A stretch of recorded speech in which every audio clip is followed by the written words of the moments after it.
नमस्कार दोस्तों, स्वागत है आपका आपके अपने चैनल में। हमारी आज की कहानी है कौन अपना कौन पराया, जो एक बेहद प्रेरणादायक और दिल को छू लेने वाली कहानी है, इसलिए कहानी को पूरा सुने। राजन और अमन, दो भाई, एक नदी के दो किनारों की तरह थे। उनका उद्गम एक ही था, एक ही आंगन जहां उनकी किलकारियां गूंजी थीं, एक ही मां का आंचल जहां दोनों ने सुरक्षा और स्नेह का पहला पाठ पढ़ा था।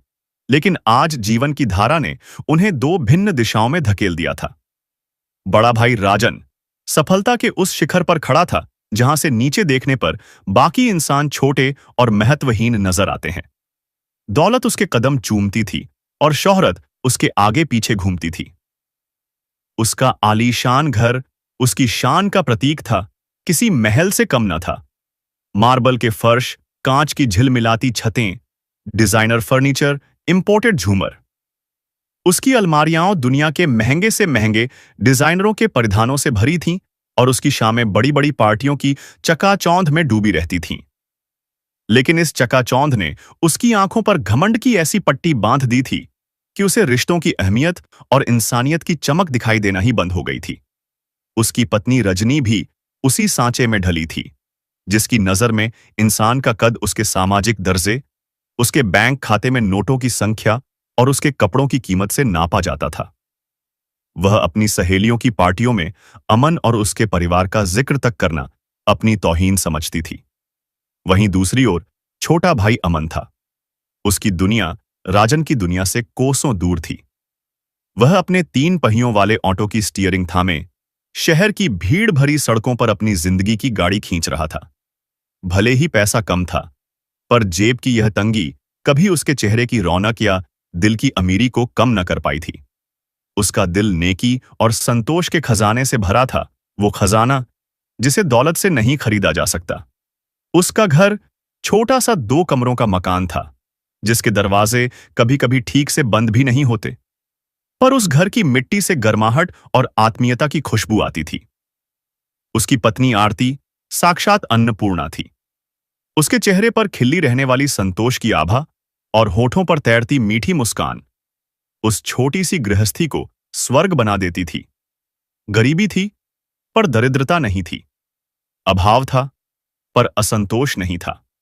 दोनों ही पति पत्नी का स्वभाव पानी की तरह निर्मल और मन शीशे की तरह साफ था।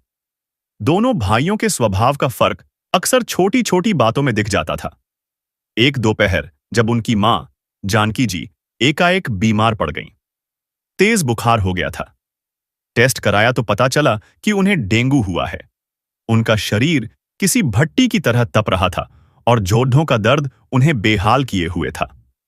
मां रहती तो छोटे बेटे अमन के साथ ही थी, लेकिन फर्ज के नाते यह खबर बड़े भाई राजन तक भी पहुंचा दी गई।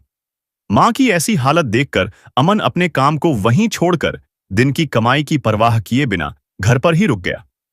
उसकी दुनिया उसकी मां के इर्द गिर्द घूमती थी। उसने मां को पास के सरकारी अस्पताल में दिखाया। डॉक्टर ने कुछ दवाइयां लिखीं और आराम करने की सलाह दी। घर लौटकर अमन और आरती मां की सेवा में ऐसे जुट गए मानो उनकी पूरी दुनिया उसी एक कमरे में सिमट आई हो। आरती ने उनके माथे पर गीली पट्टियां रखनी शुरू कर दी, हल्दी वाला दूध तैयार किया और समय पर दवाइयां देने लगी। मां की हर जरूरत का ध्यान वे दोनों पूरी लगन से रख रहे थे। राजन 2 दिन बाद शाम को अपनी एक महत्वपूर्ण मीटिंग समाप्त करके पहुंचा। चमचमाती महंगी कार में जैसे ही गाड़ी रुकी, मोहल्ले के बच्चे उछल पड़े। ऐसी कार उन्होंने शायद ही कभी देखी हो। वो अंदर आया तो खुद को एक राजा की तरह महसूस कर रहा था, जो किसी दरिद्र की कुटिया में आया हो। वह अपनी पत्नी के साथ सीधा मां के कमरे में गया तो महंगी परफ्यूम की गंध पूरे कमरे में फैल गई। मां, अब कैसी हैं आप? उसकी आवाज में चिंता से ज्यादा औपचारिकता थी। जानकी जी ने कमजोरी से आंखें खोली और फीकी मुस्कान के साथ कहा, पहले से बेहतर हूं बेटा, और जल्दी ही पूरी तरह ठीक हो जाऊंगी। अमन और आरती मेरी बहुत सेवा कर रहे हैं। तभी आरती ताजे फलों के रस से भरा गिलास एक साधारण सी ट्रे में लेकर कमरे में आई और सासू मां को पिलाने लगी। तभी जानकी जी मुस्कुराते हुए बोली, देख रहे हो, सारा दिन यूं ही सेवा करती है मेरी। इसके रहते मुझे कुछ हो सकता है क्या भला? यह बात सुनकर रजनी मुंह बनाकर रह गई। राजन ने कमरे में चारों ओर एक सरसरी निगाह डाली, जैसे किसी चीज का मूल्यांकन कर रहा हो। टूटी फूटी अलमारी, दीवारों पर पपड़ियां, पुराना पंखा। फिर इधर उधर देखते हुए नफरत से बोला, छी, इतनी गंदगी! मच्छर भिन भिना रहे हैं चारों तरफ। अगर मच्छरों को मारने के लिए स्प्रे करवाया होता तो आज मां बीमार ना पड़ती। तुम लोगों से इतना भी नहीं होता। यह सुनकर जानकी जी बोली, मच्छर मारने की दवा की गंध मेरी तबीयत को रास नहीं आती ना, इसलिए नहीं करवाया। थोड़ी देर दोनों पति पत्नी असहजता से बैठे रहे। फिर राजन ने पूछा, किस डॉक्टर को दिखाया है? सरकारी अस्पताल के डॉक्टर को दिखाया है भैया, अमन ने सहजता से उत्तर दिया। दवाइयां असर कर रही हैं? इतना सुनते ही राजन चौंक कर अपनी जगह से खड़ा हो गया। सरकारी अस्पताल? उसकी भौहें तन गईं और आवाज में क्रोध और हैरानी का मिश्रण था। तुम्हारी हिम्मत कैसे हुई मां को सरकारी अस्पताल ले जाने की? वहां क्या इलाज होता है? वहां तो लोग बस मौत का इंतजार करते हैं। अगर पैसों की कमी थी तो मुझसे मांग लेते, कम से कम मेरी इज्जत का तो ख्याल किया होता। वह अपनी जेब में हाथ डालकर बटुआ निकाल ही रहा था कि जानकी जी ने अपने कांपते हाथ से उसे रोक दिया। नहीं राजन, मुझे किसी प्राइवेट अस्पताल की जरूरत नहीं है। मेरे लिए सबसे बड़ी दवा मेरे बच्चों का प्यार है, और वो मुझे यहां भरपूर मिल रहा है। जितना ख्याल ये दोनों रख रहे हैं, उतना तो बड़े अस्पताल में नर्सें भी नहीं रखेंगी। राजन ने अपनी मां की बात सुनकर नाखुशी से मुंह फेर लिया। उसके मन में विचार कौंधा। मैं चाहूं तो शहर का सबसे बड़ा डॉक्टर अभी यहां खड़ा कर सकता हूं, लेकिन इस टूटे फूटे घर में उसे बुलाऊंगा तो मेरी ही बेइज्जती होगी। उसने तुरंत अपना अत्याधुनिक मोबाइल निकाला और शहर के एक नामी गिरामी डॉक्टर को फोन मिलाया। फोन पर उसने मां की स्थिति का संक्षिप्त विवरण दिया और फिर कॉल काटकर एक विशेषज्ञ की तरह बोला, डॉक्टर ने कहा है कि इन्हें नारियल पानी और बकरी का दूध पिलाओ, इससे प्लेटलेट्स तेजी से बढ़ेंगे। इतना कहकर उसने जेब से 5,000 रुपए के कुछ कड़क नोट निकाले और मां के तकिए के नीचे रखते हुए कहा, ये लो मां, अपने लिए नारियल पानी और बकरी का दूध मंगवा लेना। और अमन, किसी चीज की जरूरत हो तो बता देना। उसका लहजा ऐसा था मानो वह कोई बहुत बड़ी खैरात दे रहा हो। इसी बीच आरती रसोई से जूस के 2 और गिलास लेकर आई। भैया, भाभी, आप लोग भी जूस ले लीजिए। राजन और रजनी ने एक दूसरे की ओर देखा। उनके चेहरे पर एक अजीब सी घृणा का भाव था। उन्होंने बिना गिलास को छुए कहा, नहीं, हमें इच्छा नहीं है। चलिए भी, अब देर हो रही है, हमारी शाम की फ्लाइट है। औपचारिक वाक्य अपने मुंह से निकाला। अपना ध्यान रखना मां जी। और दोनों दरवाजे की ओर ऐसे बढ़े जैसे किसी कैद से रिहा हो रहे हों। उसके बाद दोनों का फोन तक नहीं आया मां का हाल चाल जानने के लिए। पैसे देकर राजन ने अपने बेटे होने का फर्ज जो निभा दिया था। जानकी जी के मन में अपने बड़े बेटे और बहू की यह निष्ठुरता चुभ गई, जबकि अमन और आरती की निस्वार्थ सेवा ने उनके घायल मन पर मरहम का काम किया। रजनी अपने देवर और देवरानी को नीचा दिखाने और अपमानित करने का कोई अवसर नहीं छोड़ती थी। जब भी कभी किसी पारिवारिक कारण से अमन और आरती को उनके भव्य महलनुमा घर जाना पड़ता, रजनी की आंखों का स्कैनर उनके साधारण कपड़ों पर टिक जाता। वह सोफे पर बिछी बेशकीमती चादर को उनके उठने के बाद ऐसे सहलाती मानो उनके बैठने से वह अपवित्र हो गई हो। एक बार उसने ताना कसते हुए कहा, आरती, कभी कुछ ढंग के कपड़े भी पहन लिया करो, हमेशा ये सस्ती सी सूती साड़ियां हों। मेरे पास तो इतनी ड्रेसेस और सूट्स हैं कि मैं उन्हें 1 या 2 बार से ज्यादा पहनती ही नहीं। चाहिए तो बता देना, ले जाना। ऐसी ऐसी ड्रेसेस हैं जो तुमने सपनों में भी नहीं देखी होंगी। ये शब्द किसी पिघले शीशे की तरह अमन के कानों में उतर जाते। उसका खून खौल उठता, पर वह अपमान का घूंट पीकर रह जाता। वह अपनी गरीबी पर नहीं, अपनी भाभी की छोटी सोच पर शर्मिंदा होता। जबकि आरती एक शांत मुस्कान के साथ जवाब देती, दीदी, ईश्वर ने हमें जितना दिया है, हम उतने में ही बहुत खुश हैं। समाज और रिश्तेदारी में राजन और रजनी का रुतबा आसमान पर था। हर कोई उनकी अमीरी के कसीदे पढ़ता। उनकी बहन अंजू भी अपने अमीर भाई पर जान छिड़कती थी। उसे लगता था कि ससुराल में उसकी जो इज्जत थी, वह राजन के पैसे और रुतबे की वजह से ही थी, जबकि छोटे भाई को वो पूछती तक नहीं थी। कुछ ही दिनों में परिवार में एक बड़ा विवाह उत्सव आने वाला था। अंजू, यानी जानकी जी की इकलौती बेटी की लाडली संतान की शादी तय हो गई थी।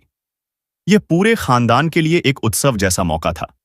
लेकिन यहीं आने वाला था असली इम्तिहान, रिश्तों की गहराई और अमीरी गरीबी की परख। अंजू और उसका पति राजेश अपनी बेटी की शादी की तैयारियों में दिन रात लगे हुए थे। मेहंदी से लेकर कैटरिंग तक सब कुछ शहर के सबसे बड़े आयोजकों द्वारा तय किया जा रहा था। हमारी बेटी की शादी ऐसी होनी चाहिए कि सालों तक लोग चर्चा करें, अंजू अपने पति से कहती। एक दिन वह और उसके पति राजेश एक शानदार डिजाइनर कार्ड लेकर राजन के घर पहुंचे। घर के ड्राइंग हॉल में सोफों पर मखमली कुशन सजे थे, पर्दे ऐसे जैसे किसी 5 स्टार होटल के हों, और क्रिस्टल की झूमर रोशनी बिखेर रहा था। घंटों बैठे चाय नाश्ते का दौर चला। बातचीत में बार बार शादी के खर्च और शानो शौकत का जिक्र आता रहा। भैया, आपको सपरिवार आना है, बिना आपके आशीर्वाद के यह शादी अधूरी है। अंजू ने बड़े मान मनुहार से भाई और भाभी को न्योता दिया। रजनी ने मुस्कुराकर कहा, अरे, हम तो वैसे भी अपनी बेटी की तरह मानते हैं, ये शादी भी हमारे लिए अपनी शादी जैसी ही है। राजन बोला, तुम टेंशन मत लो, सब व्यवस्था शाही अंदाज में होगी, कहीं मेरी जरूरत पड़े तो बता देना। उसी शाम उसी शादी का कार्ड अमन के घर एक नौकर के हाथ भिजवा दिया गया। कार्ड देते वक्त नौकर ने आरती के चेहरे की तरफ सीधे देखा भी नहीं, बस हाथों में लिफाफा पकड़ाया और कहा, मालकिन ने भिजवाया है, शादी 1 अक्टूबर को है। आरती ने मुस्कुराकर धन्यवाद कहा, लेकिन दिल की गहराई में यह बात चुभ गई। शाम को जब अमन घर आया और कार्ड देखा तो ठंडी सांस भर दी। मां से कार्ड दिखाकर बोला, मां, दीदी ने खुद बुलाने की जगह नौकर से क्यों भिजवाया? क्या मैं उसका सगा नहीं हूं? जानकी जी के गले में शब्द अटक गए। वह जानती थीं कि अंजू की नजर में पैसा ही सब कुछ है। राजन से उसको मान और सम्मान मिलता था, अमन से नहीं। यह अपमान अमन और आरती के दिलों में चुभ रहा था, पर उन्होंने खामोशी से उसे सह लिया। शादी नजदीक आती जा रही थी। घर घर में चर्चे थे कि अंजू के दामाद पक्ष को लाखों की दावत दी जाएगी। राजन और रजनी इस शादी को अपने रुतबे का प्रदर्शन मान रहे थे। जानकी जी का दिल अपने छोटे बेटे की आर्थिक स्थिति और समाज में उसके संभावित अपमान की कल्पना से बैठा जा रहा था। एक दिन उन्होंने हिम्मत करके राजन से कहा, बेटा राजन, तू शगुन में बहुत ज्यादा पैसे मत देना, उतना ही देना कि तेरा छोटा भाई भी तेरी बराबरी कर सके, समाज में उसकी भी कुछ इज्जत रह जाएगी। मां की यह बात सुनकर राजन और रजनी जोर से हंस पड़े, जैसे जानकी जी ने कोई चुटकुला सुना दिया हो। रजनी ने अपने व्यंग्य बाण चलाते हुए कहा, मां जी, हम तो अपनी हैसियत के हिसाब से ही देंगे, इसमें अमन की बराबरी कहां से आ गई? वह ऑन्टो चलाता है, हम बिजनेस चलाते हैं। हम पूरे 51,000 रुपये देंगे, 1 पैसा कम नहीं। आखिर समाज में हमारी भी एक इज्जत है, एक रुतबा है। राजन ने भी अपनी पत्नी की हां में हां मिलाई। वह तो जैसे इसी मौके की तलाश में था, जहां वह अपनी अमीरी का खुलकर प्रदर्शन कर सके और अपने छोटे भाई को उसकी औकात दिखा सके। मां का दिल टूटकर बिखर गया। इधर अमन भी चिंता के समंदर में डूब रहा था। वह भी अपनी लाडली भांजी की शादी में दिल खोलकर खर्च करना चाहता था, लेकिन ऑटो चलाकर दिन के कुछ 100 रुपए कमाने वाला इंसान 51,000 रुपए के शगुन का ख्वाब भी कैसे देख सकता था? आरती ने अपने पति के चेहरे पर चिंता की लकीरों को पढ़ा। उसने अमन का हाथ अपने हाथ में लेकर कहा, आप क्यों परेशान होते हैं? रिश्ते पैसों के तराजू पर नहीं तौले जाते, वे तो प्यार और आशीर्वाद के धागों से बुने जाते हैं। हम जो भी देंगे अपने दिल से देंगे। फिर भी पति की चिंता को दूर करने के लिए उसने हिम्मत जुटाई। सुनिए, मेरे पास मां के दिए हुए 2 सोने के कंगन हैं, हम उन्हें बेच देते हैं। बहन के घर की शादी से बढ़कर क्या है? अमन ने तड़प कर इनकार कर दिया। नहीं आरती, नहीं, ये तुम्हारी मां की आखिरी निशानी है। मैं इन्हें हरगिज नहीं बेचूंगा। मैं अपनी जिम्मेदारी निभाने के लिए तुम्हारा स्त्रीधन नहीं छीन सकता। मैं कहीं ना कहीं से पैसों का इंतजाम कर लूंगा। उसने अपने दोस्त से कुछ उधार लेने की कोशिश की, लेकिन वहां से भी निराशा ही हाथ लगी। शादी से एक दिन पहले जब वे किसी काम से राजन के घर गए, तो रजनी ने अपने जहर में बुझे हुए शब्दों से एक और प्रहार किया। अमन, तुम्हें और आरती को तो शादी में जाना ही नहीं चाहिए। तुम्हारे ये साधारण कपड़े और तुम्हारा वो छोटा मोटा शगुन देखकर लोग क्या कहेंगे? खामख्वाह अपनी बहन की बेइज्जती करवाओगे उसके ससुराल वालों के सामने। यह सुनकर अमन का दिल शीशे की तरह टूट गया। उसे लगा जैसे किसी ने उसके आत्मसम्मान पर हथौड़े से वार किया हो। वह कुछ कहना चाहता था, पर बड़े भाई के घर और छोटे होने की मर्यादा ने उसके होंठ सिल दिए। वह भारी मन से वहां से लौट आया। उस रात वह सो नहीं पाया। अगले दिन अमन अपनी मां और पत्नी को अपने ऑटो में बिठाकर शादी के वेन्यू पर पहुंचा। ऑटो की फट फट फट की आवाज महंगी गाड़ियों के हॉर्न के शोर में दब रही थी। जैसे ही वे उतरे, उनके पीछे एक चमचमाती, बिल्कुल नई लग्जरी कार ने हॉर्न बजाया। राजन बड़ी शान से कार से उतरा। उसने वह कार उसी दिन 80 लाख रुपए में शोरूम से निकलवाई थी, सिर्फ शादी में अपनी शान दिखाने के लिए। पूरी शादी में बस राजन और रजनी के ही चर्चे थे। कोई राजन के महंगे सूट की तारीफ कर रहा था, तो कोई रजनी के लाखों के हीरों के हार और डिजाइनर साड़ी की। राजन ने सबके सामने अपनी बहन अंजू के हाथ में 51,000 रुपए का मोटा शगुन पकड़ाया और कैमरों की फ्लैशलाइट चमक उठी। वहीं अमन नजरें झुकाए एक कोने में अपनी बहन के पास पहुंचा और चुपचाप 1100 रुपए का एक छोटा सा लिफाफा उसके हाथ में थमा दिया। अंजू ने लिफाफा लिया, पर उसकी आंखों में कोई खुशी नहीं थी, बस एक औपचारिकता थी। पूरे समारोह में अमन और आरती अजनबियों की तरह एक कोने में खड़े रहे। लोग उनके पास से ऐसे गुजर रहे थे जैसे वे अदृश्य हों। अंजू और उसके पति ने भी औपचारिक कैसे हो के अलावा कोई बात नहीं की, जबकि बड़े भाई भाभी को अपनी बेटी के ससुराल वालों से बड़े गर्व से मिलवा रहे थे। ये मेरे भाई हैं, बहुत बड़ा बिजनेस चलाते हैं। जानकी जी का दिल अपने छोटे बेटे के इस अपमान से रो रहा था। वह मन ही मन भगवान से उसकी तरक्की की दुआ कर रही थीं। खैर, शादी संपन्न हुई। बेटी की विदाई के समय माहौल गमगीन हो गया और भारी मन से अंजू ने अपनी बेटी को विदा किया। डोली के साथ दुल्हन का भाई यानी अंजू का बेटा भी गया, जैसा कि रस्म होती है। विदाई के बाद लगभग सभी मेहमान लौट चुके थे। पंडाल में अब सिर्फ परिवार के कुछ लोग और टेंट वाले ही बचे थे, जो अपना सामान समेटने की जल्दी में थे। इसी आपाधापी में एक मजदूर का पैर फिसला और लोहे का एक भारी भरकम पोल सीधा अंजू के पति राजेश के सिर पर आ गिरा। एक पल के लिए गहरा सन्नाटा छा गया। अगले ही पल राजेश के सिर से खून का फव्वारा छूटा और वह बेसुध होकर जमीन पर गिर पड़े। अंजू की चीख ने उस सन्नाटे को चीर दिया। कोई मदद करो, इन्हें अस्पताल ले चलो। उसकी नजरें सबसे पहले अपने अमीर और साधन संपन्न भाई राजन पर पड़ीं। भैया, भैया, जल्दी गाड़ी निकालिए, देखिए कितना खून बह रहा है। अंजू जोर जोर से चिल्ला रही थी। एक बार तो राजन अपनी जगह से थोड़ा सा हिला, लेकिन उसके कदम अपनी नई नवेली कार की ओर बढ़ने से पहले ही ठिठक गए। उसकी आंखों के सामने एक तरफ खून से लथपथ जीजा थे और दूसरी तरफ उसकी ब्रांड न्यू लग्जरी कार की चमचमाती सीटें। उसके दिमाग में एक पल के लिए इंसानियत और भौतिकवाद के बीच एक भीषण युद्ध छिड़ गया। खून के धब्बे, नई कार की सीटें खराब हो जाएंगी, ये धब्बे आसानी से नहीं जाते। यह सब एक सेकंड में उसके दिमाग से गुजर गया। वो अपनी जगह से टस से मस न हुआ। उसे परवाह थी अपनी नई नवेली कार की। राजन, देख क्या रहा है, जल्दी गाड़ी निकाल, देख कितनी चोट आई है तेरे जीजा को, जानकी जी चीखीं। परंतु राजन ने एक बेहद बेतुका और शर्मनाक तर्क दिया। मां, आज ही शोरूम से गाड़ी निकलवाई है, पूरी 80 लाख की है, खहून से गंदी हो जाएगी। यह सुनकर अंजू और जानकी जी के पैरों तले जमीन खिसक गई।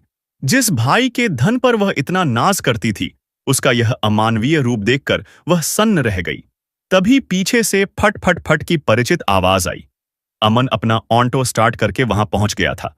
उसने एक पल भी नहीं गंवाया। उसने टेंट वालों की मदद से अपने जीजाजी को ऑटो की पिछली सीट पर लिटाया। आरती ने राजेश का सिर अपनी गोद में रख लिया और खून रोकने के लिए अपने आंचल का एक हिस्सा फाड़कर घाव पर बांध दिया। अमन ने ऑटो को हवा की रफ्तार से अस्पताल की ओर दौड़ा दिया। अंजू का चेहरा पीला पड़ चुका था और आरती राजेश के सिर की पट्टी को संभालते हुए लगातार हिम्मत बधाती जा रही थी। जैसे तैसे अमन पूरे ट्रैफिक को चीरते हुए अपने घायल जीजा को लेकर अस्पताल पहुंचा। भीतर पहुंचते ही कंपाउंडर ने फौरन स्ट्रेचर बुलाया और राजेश को इमरजेंसी रूम में ले जाया गया। थोड़ी देर में डॉक्टर ने गंभीर स्वर में कहा, काफी खून बह चुका है, आपको फौरन AB पॉजिटिव ब्लड का इंतजाम करना होगा, वरना हालात बिगड़ सकते हैं। इनकी जान खतरे में पड़ सकती है। अमन के माथे पर चिंता की लकीरें और गहरी हो गईं। कुछ ही देर बाद चमचमाती कार हॉर्न बजाते हुए अस्पताल के गेट पर रुकी। राजन और रजनी उतरते ही तेज कदमों से अंदर आए। जानकी जी भी उनके साथ थी। सबके चेहरे पर बनावटी हैरानी और चिंता का मिला जुला भाव था। राजन जोर से बोला, कहाँ हैं जीजा जी? क्या किसी चीज की जरूरत है? डॉक्टर ने पास आकर कहा। ब्लड चाहिए और तुरंत। AB पॉजिटिव ग्रुप, डॉक्टर ने दोहराया। यह सुनते ही अंजू ने उम्मीद भरी नजरों से राजन की ओर देखा। भैया, आपका ब्लड ग्रुप तो AB पॉजिटिव है ना? प्लीज भैया। एक पल के लिए सबकी निगाहें राजन पर जम गईं। वह हिचकिचाया, बहाने तलाशने लगा। तभी रजनी ने तेजी से बात काटी। अंजू, तुम्हें पता है ना, इनकी तबीयत पिछले कुछ महीनों से ठीक नहीं चल रही। डॉक्टर ने इन्हें कमजोरी बताई है। ऐसे में ब्लड देंगे तो इन्हें खतरा हो सकता है। राजन ने भी कमजोर आवाज में हामी भरी। हाँ, डॉक्टर ने मना किया है। रिस्क लेना ठीक नहीं होगा। अस्पताल का वह गलियारा उस परिवार के टूटे हुए भरोसे का गवाह बन गया। अंजू की आंखों में बची खुची उम्मीद भी मर गई। तभी उस खामोशी को तोड़ते हुए एक शांत और दृढ़ आवाज गूंजी। यह आरती थी। मेरा ब्लड ग्रुप AB पॉजिटिव है, उसने कहा। मैं खून दे सकती हूं। मुझे कोई स्वास्थ्य समस्या भी नहीं है। डॉक्टर ने तात्कालिकता को देखते हुए तुरंत उसकी जांच की और फिर कुछ ही देर में राजेश के शरीर में खून चढ़ाना शुरू कर दिया। 1 घंटे बाद डॉक्टर ने आकर बताया, अब खतरा टल गया है। समय पर खून मिल गया, इसलिए जान बच गई। सबने चैन की सांस ली, लेकिन इस घटना ने रिश्तों के तराजू को हमेशा के लिए पलट दिया था। जिस भाई के पास संसाधन थे, वह पीछे हट गया और जिस बहू को हमेशा गरीब और साधारण कहकर ताने दिए गए, उसने अपने रिश्ते को अपने खून से सींचकर जिंदा कर दिया। अंजू की आंखों से अब आंसू बह रहे थे, लेकिन ये आंसू दुख के नहीं, बल्कि गहरे पश्चाताप के थे। उसने आगे बढ़कर अपने छोटे भाई अमन के हाथ पकड़ लिए। मुझे माफ कर दे, अमन। आज तूने मुझे दिखा दिया कि इंसान दिल से अमीर होता है, पैसे से नहीं। जिस दौलतमंद भाई की अमीरी पर मैं इतराती थी, उसने आज मेरे सुहाग को बचाने से पहले अपनी नई गाड़ी के बारे में सोचा। और तूने और आरती ने मेरे पति को नई जिंदगी दी। होश में आने के बाद राजेश भी अपने व्यवहार पर बहुत शर्मिंदा थे। उन्होंने अमन से हाथ जोड़कर माफी मांगी।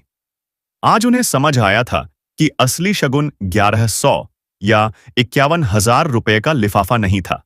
असली शगुन तो रिश्तों का प्यार और अपनापन ही था, जिसे दौलत की चमक में वे देख ही नहीं पाए थे। थोड़ी देर बाद राजन महंगे फलों और जूस की बोतलों से भरे बैग लेकर इमरजेंसी वार्ड में दाखिल हुआ। चेहरे पर वही बनावटी चिंता थी। उसने अंजू से कहा, देख अंजू, मैं जीजा जी के लिए ताजा जूस लाया हूं। डॉक्टर ने कहा होगा कि इन्हें कमजोरी होगी। अंजू ने उसकी तरफ एक ठंडी सपाट नजर से देखा। भैया, जब 5 मिनट पहले इनकी जान बचाने के लिए आपका खून चाहिए था, तब तो आप पीछे हट गए, और अब ये सब दिखावा कर रहे हो। उधर मेरे पति का सिर फट गया था, उनकी जान जा रही थी, और आपको अपनी महंगी गाड़ी की पड़ी थी। एक पल भी नहीं सोचा आपने यह कहने से पहले कि मेरे पति के खून से आपकी गाड़ी गंदी हो जाएगी।